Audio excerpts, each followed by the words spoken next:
കുഞ്ഞുങ്ങളെ നമസ്കാരം. നമ്മളെ +2 എക്കണോമിക്സിൻ്റെ ഓൺലൈൻ ക്ലാസ്സിലേക്ക് വീണ്ടും സ്വാഗതം. എല്ലാവർക്കും സുഖം തന്നെ എന്ന പ്രതീക്ഷയോടുകൂടി അടുത്ത ഭാഗത്തേക്ക് കടക്കുന്നു. നമ്മൾ കഴിഞ്ഞ ദിവസം ഒരു വലിയ പ്രോജക്റ്റാണ് നമ്മൾ പഠിച്ചു കഴിഞ്ഞത്. അതുമായി ബന്ധപ്പെട്ട അടുത്ത ഭാഗം ശ്രദ്ധിക്കുക. ഇതിനെല്ലാം കണക്കാണ്. അത് പെൻസിലും പേനയും പേപ്പറും ഒക്കെ കൈവശം ഉണ്ടായിരിക്കണം. എങ്കിൽ മാത്രമേ നമുക്ക് ആ കണക്കൊക്കെ ചെയ്യാൻ പറ്റുള്ളൂ. ശ്രദ്ധിക്കുക. നമ്മൾ പഠിച്ചു നിർത്തിയത് what are the important methods of measuring national income. ദേശീയ വരുമാനം കണക്കാക്കാൻ ഉപയോഗിക്കുന്ന രീതികളെ കുറിച്ച് വിവരിക്കുക എന്നാണ്. National income is the sum total of the value of all goods and services produced in a country during a given period of time and usually 1 year. The following are the important methods of measuring national income. Number 1, product method. Number 2, expenditure method. Number 3, income method. ദേശീയ വരുമാനം കണക്കാക്കാൻ 3 രീതികളാണ് അവലംബിച്ചത്. ഉൽപ്പന്ന രീതി, ചെലവ് രീതി, വരുമാന രീതി. ഒരു രാജ്യം ഒരു വർഷം ഉൽപ്പാദിപ്പിക്കുന്ന എല്ലാ സാധന സേവനങ്ങളുടെയും ആകെ തുകയെ നമ്മൾ ദേശീയ വരുമാനം എന്ന് പറയുകയുണ്ടായി. ദേശീയ വരുമാനം കണക്കാക്കാൻ നമ്മൾ 3 മെത്തേഡുകൾ ഉപയോഗിച്ചു. ആ 3 മെത്തേഡുകൾ ഒരുമിച്ച് ചേർത്തുകൊണ്ട് അവസാനം നമ്മൾ ഒരു റീകൺസിലിയേഷൻ നടത്തുകയുണ്ടായി. റീകൺസിലിയേഷൻ ഓർമ്മ കാണുന്ന നിങ്ങൾക്ക്. അപ്പൊ ദേശീയ വരുമാനം കണക്കാക്കാൻ ഉപയോഗിക്കുന്ന മെത്തേഡുകളുടെ അനുരഞ്ജനം എന്ന് പറയുന്നുണ്ട്. അനുരഞ്ജനം അത് നിങ്ങൾ ശ്രദ്ധിക്കേണ്ട കാര്യം, ഒന്നാമത്തതായിട്ട് പ്രോഡക്റ്റ് മെത്തേഡ് എന്ന് നമ്മൾ പറഞ്ഞു. രണ്ടാമത്തത് എക്സ്പെൻഡിച്ചർ മെത്തേഡ് എന്ന് പറഞ്ഞു. മൂന്നാമത്തത് ഇൻകം മെത്തേഡ് എന്ന് പറഞ്ഞു. ഈ 3 അനുരഞ്ജനം എന്ന് പറയുന്നത് 3 ഒരുമിച്ച് ചേരുമ്പോഴാണ് നമുക്ക് GNP കിട്ടുന്നത്. GNP ഇതും GNP, ഇത് GNP is also called national income. Product method ഉപയോഗിച്ച് എങ്ങനെ ദേശീയ വരുമാനം കണക്കാക്കുമെന്നാണ് നമ്മുടെ ആദ്യത്തെ ചോദ്യം. അത് നമ്മൾ എഴുതിയിട്ടുണ്ടായി. Sigma I = 1/n GVAI = GVAI 1 plus GVAI 2 plus GVAI 3 plus ... GVAN എന്ന സൂത്രവാക്യം നമ്മൾ ഉപയോഗിക്കുകയുണ്ടായി.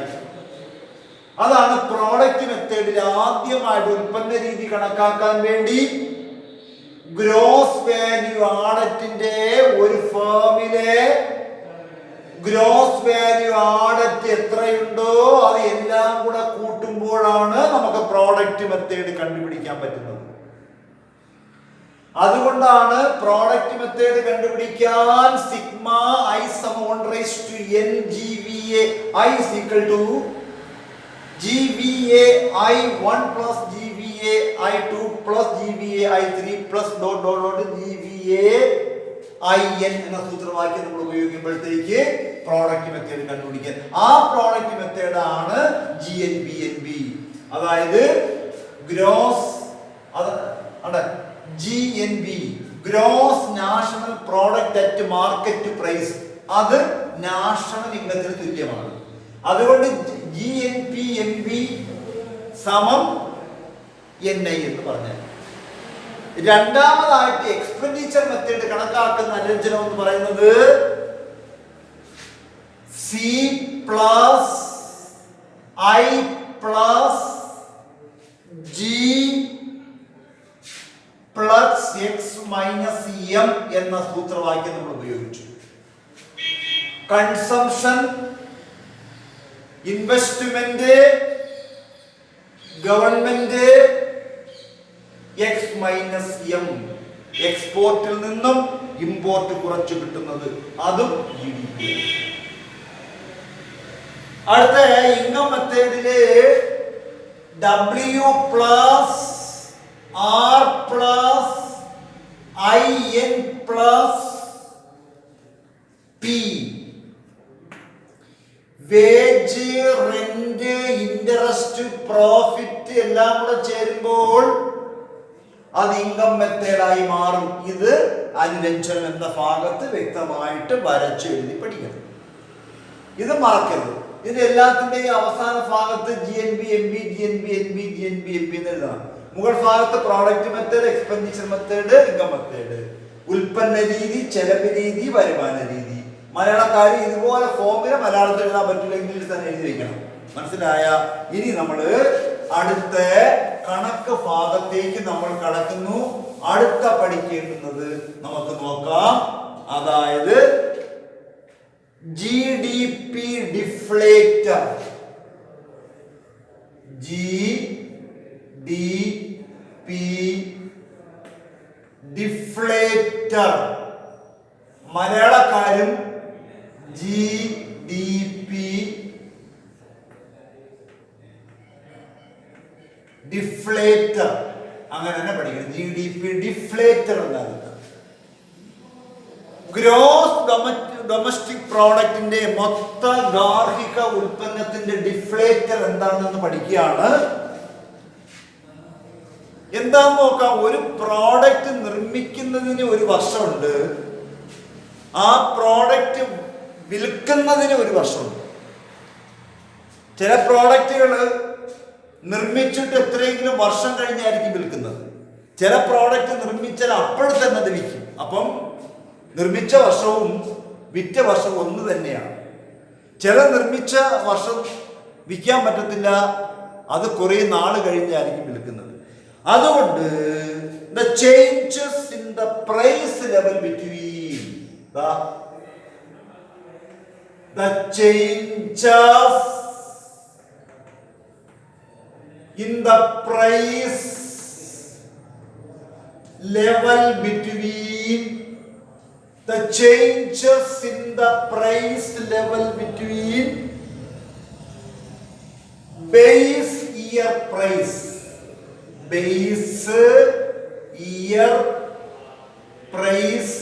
and current year price.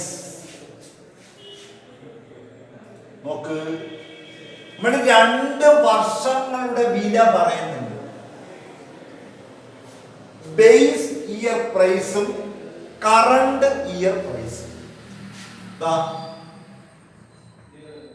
അടിസ്ഥാന വർഷ വിലയും തന്നാണ്ട്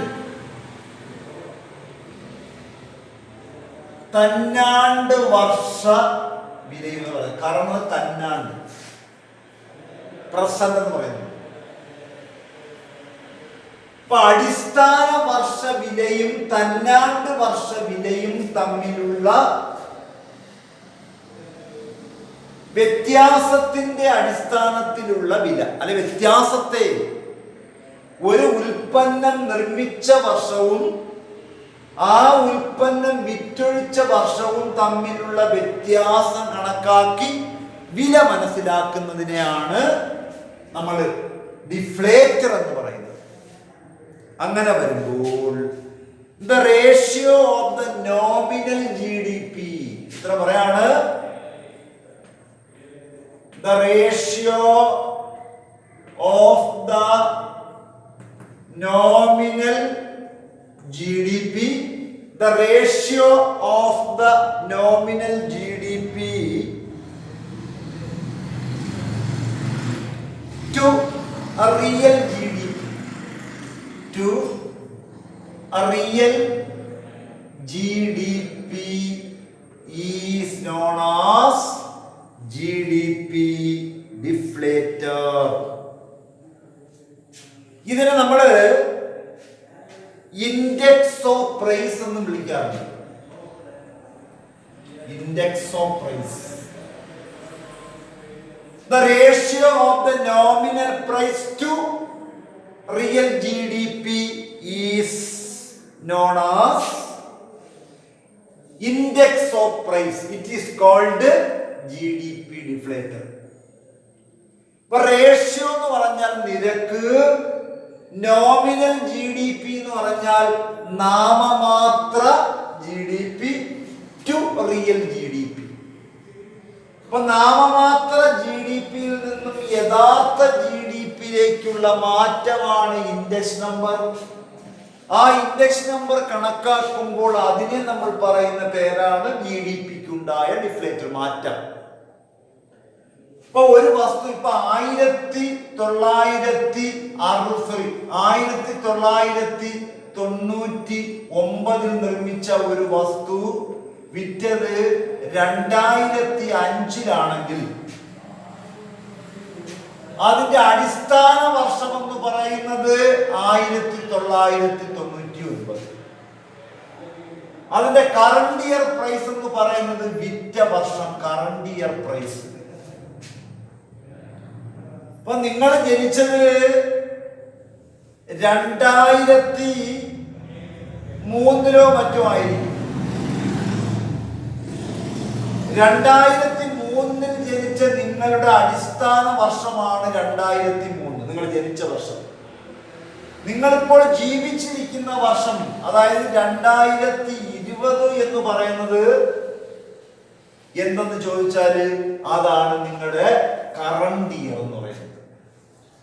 ഇപ്പൊ ഒരു പ്രോഡക്റ്റ് നിർമ്മിച്ചത് ബേസ് ഇയറും ആ പ്രോഡക്റ്റ് വിറ്റഴിച്ചത് കറണ്ട് ഇയറിലുമാണ് എന്നാണ് അതിനർത്ഥം. അപ്പൊ GDP ഡിഫ്ലേറ്റർ എന്ന് പറഞ്ഞാൽ the changes in price level between base year price and current year price.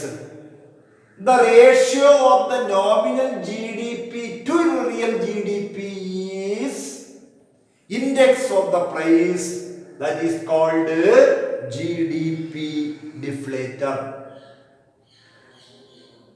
അപ്പം ഒരു പ്രോഡക്റ്റ് ഉൽപ്പന്നം നിർമ്മിച്ച വർഷത്തെ വിലയും ആ ഉൽപ്പന്നം വിറ്റഴിച്ച വർഷത്തെ വിലയും തമ്മിലുള്ള വ്യത്യാസത്തെ അല്ലെങ്കിൽ മാറ്റത്തെ കണക്കാക്കാൻ ഉപയോഗിക്കുന്നതാണ് GDP ഡിഫ്ലേറ്റർ. അപ്പൊ മലയാളത്തിൽ പഠിക്കുന്ന കൊച്ചുങ്ങൾ പഠിക്കേണ്ടുന്നത് ഒരു ഉൽപ്പന്നം ഉൽപ്പാദിപ്പിച്ച വർഷത്തെ വിലയും ആ ഉൽപ്പന്നം വിറ്റൊഴിച്ച വർഷത്തെ വിലയും തമ്മിലുള്ള വില വ്യത്യാസം കണക്കാക്കുമ്പോൾ അത് രാജ്യത്തിന്റെ GDP ഡിഫ്ലേറ്റർ കണക്കാക്കാൻ പറ്റും. അതിൽ the ratio of the nominal GDP to real GDP is the index number. That index number is called GDP deflator. അതുകൊണ്ട് നമുക്ക് ഇനി രണ്ട് പ്രധാനപ്പെട്ട വർഷങ്ങൾ പഠിക്കാൻ. നമ്മൾ നോമിനൽ GDP, പരീക്ഷ കണക്കാണ്. നോമിനൽ GDP എന്ന് കേട്ടാൽ ഉടനെ നിങ്ങൾ ആലോചിച്ചോണം, അത് കറണ്ട് ഇയർ ആണ്. Current year. നോമിനൽ എപ്പോഴും കറണ്ട് ഇയർ ആണ്. എന്നാൽ റിയൽ GDP എന്ന് പറയാൻ നമുക്കറിയാം അത് ബേസ് ഇയർ ആണ്. മറക്കല്ലേ. അപ്പോൾ നോമിനൽ. ഇപ്പൊ കറണ്ട് ഇയർ എന്ന് പറഞ്ഞാൽ ഇത് നോമിനൽ ആണ്. അതെ, ഇവിടെ നോമിനൽ അത് കറണ്ട് ആണ്. റിയൽ ഇത് ബേസ് ആണ്. അങ്ങനെ the ratio of the current year GDP to base year GDP is called GDP deflator. രണ്ടും ഓർമ്മിച്ചു വെച്ചു. Nominal GDP is called current year, real GDP is base year. അപ്പോൾ nominal GDP is GDP measured at current price. Nominal GDP കണക്കാക്കാൻ current year പ്രൈസിലും real GDP കണക്കാക്കാൻ നമ്മൾ ഉപയോഗിക്കുന്നതാണ് base year GDPയും. അതുകൊണ്ട് GDP deflator is equal to formula പഠിക്കുകയാണ്. GDP deflator is equal to the nominal GDP by a real GDP into 100. But nominal GDP by real GDP into 100. അല്ലെങ്കിൽ current year GDP by real GDP into 100. നിങ്ങൾക്ക് തന്നെ അറിയാൻ പറ്റും, രണ്ടും പഠിച്ചു വെച്ചിരുന്നാൽ മതി. അതായത് GDP at current price by GDP at constant എന്നോ ബേസ് എന്നോ സ്ഥിരം. അപ്പൊ ബേസ് തന്നെ കോൺസ്റ്റന്റ് എന്ന് പറയുന്ന സ്ഥിരം, അത് മാറ്റില്ല. നമ്മൾ ജനിച്ച വർഷം ഒരിക്കലും മാറുന്നില്ല. അതിന് നമ്മൾ ബേസ് ഇയറിന്റെ സ്ഥാനത്ത് നമ്മൾ കോൺസ്റ്റന്റ് എന്ന പദവും നമ്മൾ ഉപയോഗിക്കുന്നു. അപ്പോഴ് നോമിനൽ GDPയെ 100 കൊണ്ട് ഗുണിച്ചിട്ട് റിയൽ GDP കൊണ്ട് ഭാഗിക്കുമ്പോൾ നമുക്ക് GDP ഡിഫ്ലേറ്റർ കിട്ടും. അല്ലെങ്കിൽ current year GDP by base year GDP or constant GDP into 100. അപ്പോൾ അതാണ് നാമമാത്ര GDPയെ 100 കൊണ്ട് ഗുണിച്ചിട്ട് യഥാർത്ഥ GDP കൊണ്ട് ഭാഗിക്കുമ്പോൾ നമുക്ക് കിട്ടുന്നതാണ് GDP ഡിഫ്ലേറ്റർ. ഞാൻ ഒന്നുകൂടെ പറഞ്ഞിട്ട് നമുക്ക് കണക്ക് ഭാഗത്തേക്ക് കടക്കാം. ചോദ്യം ഇതാണ്, GDP ഡിഫ്ലേറ്റർ. മലയാളത്തിലും GDP ഡിഫ്ലേറ്റർ എന്ന് പറഞ്ഞാൽ ചേഞ്ച് എന്നാണ് ഉദ്ദേശിക്കുന്നത്. GDPയിലെ മാറ്റം. The changes in the price level between base year price and current year price. The ratio of the nominal GDP to the real GDP of the index of prices is called GDP deflator. Nominal GDP is called current year GDP. A real GDP is called base year or constant GDP or constant price GDP. GDP deflator is equal to nominal GDP by real GDP into 100 or current year GDP and GDP at current year by GDP at constant or base year GDP into 100. മലയാളത്തിൽ ഒരു സാധനം നിർമ്മിച്ച വർഷത്തെ വിലയും ആ സാധനം വിറ്റൊഴിച്ച വർഷത്തെ വിലയും തമ്മിൽ വ്യത്യാസം ഉണ്ടാകും. അങ്ങനെ ഈ വ്യത്യാസത്തിന്റെ അടിസ്ഥാനത്തിൽ നാമമാത്ര GDPയും യഥാർത്ഥ GDPയും കണക്കാക്കുമ്പോൾ അതിനെ GDP ഡിഫ്ലേറ്റർ എന്ന് പറയുന്നു. നോമിനൽ GDP ആയിട്ടുള്ള നാമമാത്ര GDPയെ കറണ്ട് ഇയർ അല്ലെങ്കിൽ തന്നാണ്ട് വർഷത്തെ വിലയെന്നും real GDP or base year GDP or constant എന്ന് പറയുന്നത് യഥാർത്ഥ GDP ആണ്, അടിസ്ഥാന വർഷത്തെയാണ്, സ്ഥിരമാണ്. അതുകൊണ്ട് ഫോർമുല, രണ്ട് ഫോർമുല ഉണ്ട്. Nominal GDP by real GDP into 100 എന്നോ നമ്മൾ പറഞ്ഞത് GDP at current year price by GDP at base year or constant GDP into 100. മനസ്സിലായ മക്കളെ? Nominal GDP by real GDP into 100. അപ്പൊ ഞാൻ അതിന്റെ ഒരു കണക്ക് എഴുതി ഇടുകയാണ്. ആ കണക്ക് എഴുതിയിട്ടിട്ട് നമുക്ക് അതിന്റെ ഉത്തരം കണ്ടുപിടിക്കുക. എല്ലാവരും ശ്രദ്ധിക്കുക, മലയാളത്തിലുള്ള ശ്രദ്ധിക്കുക.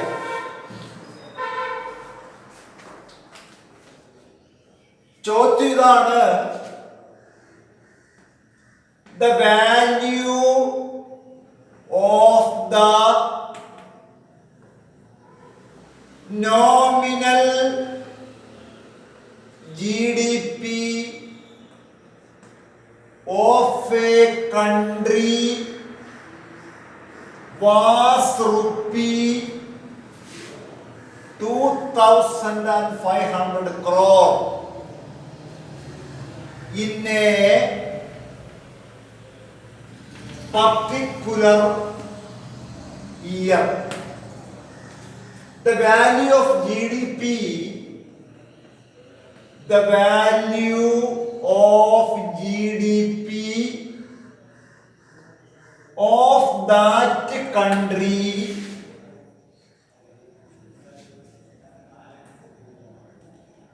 during the same year evaluated at the price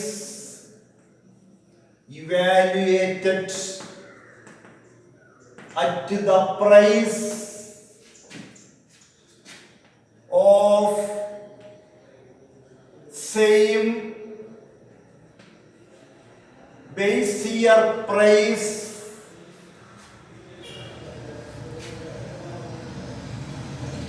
was rupee 3,000 crore. Calculate value of the GDP deflator of the year in percentage term. ഇതാണ് പരീക്ഷയ്ക്ക് ചോദിച്ച ഒരു കണക്ക്. The value of the nominal GDP of a country was rupees 2,500 crore in a particular year. ഒരു പ്രത്യേക വർഷം ഒരു രാജ്യത്തിലെ നോമിനൽ GDP നാമമാത്ര GDPയുടെ മൂല്യം 2,500 കോടി രൂപയായിരുന്നു. നാമമാത്ര GDP. അതിന് വേറൊരു പേര് നേരത്തെ നമ്മൾ പറഞ്ഞു, നോമിനൽ GDP എന്ന് പറഞ്ഞാൽ നോമിനൽ GDPയെ നമ്മൾ കറണ്ട് ഇയർ എന്നാണ് പറയുന്നത്. കറണ്ട് ഇയർ ഇപ്പോഴുള്ളതാണ്. The value of GDP of the country during the same year, അതേ വർഷം തന്നെ രാജ്യത്തിലെ GDP ഇവാലുവേറ്റ് നിർണ്ണയിക്കപ്പെടുന്നു. Of the same base year, അടിസ്ഥാന വർഷത്തെ വിലയുമായിട്ട് നമ്മൾ താരതമ്യം ചെയ്തു. എത്ര കോടി രൂപയായി? 3000 കോടി രൂപയായി. അപ്പൊ അടിസ്ഥാന വർഷത്തെ വില 3000 കോടിയും തന്നാണ്ട് വർഷത്തെ ഇപ്പോഴത്തെ 2,500 കോടി രൂപയുമായി. അപ്പൊ പ്രോഡക്റ്റ് നിർമ്മിച്ച വർഷം 3000 കോടിയും ഇപ്പോഴ് 2,500 കോടി രൂപയുമായി. എന്നാൽ പെർസെന്റേജ് തലത്തില് എത്രയായിരുന്നു GDP ഡിഫ്ലേറ്റർ?